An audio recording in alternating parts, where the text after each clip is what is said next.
জীবনে স্বপ্ন দেখো ভাই।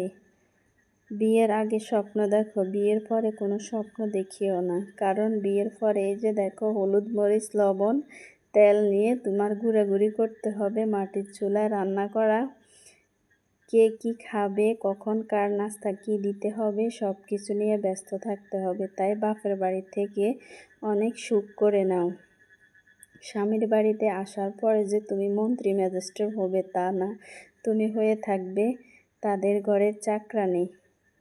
কখন কার কী লাগবে তাদের হুকুম পালন করবে, এরকম সব সময় থাকবে। বিয়ের আগে মনে হবে তুমি যদি বিয়ে করো তাহলে তুমি হবে তাদের ঘরের অনেক প্রধানমন্ত্রী বা সেক্রেটারি, কোনো কিছুই হবে না। তুমি হবে তাদের ঘরের রান্না করা একজন বাবুর্চি। তোমার নিজের চুলটা বাঁধার মতো সময়টাও তুমি কখনো পাবে না।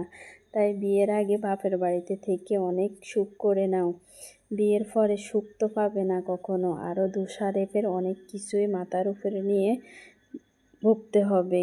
ডেলি একটা করে ঘুমের ওষুধ রাতে শোয়ার আগে খেয়ে তারপরে শুইতে হবে, না হলে তোমার ঘুমটা আসবে না।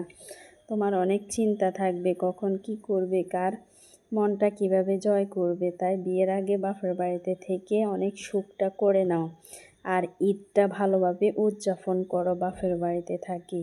বাপের টাকা দিয়ে যতগুলা জামা কিনতে পারবা, অনায়াসে স্বামীর টাকা দিয়ে কখনো কিনতে পারবা না।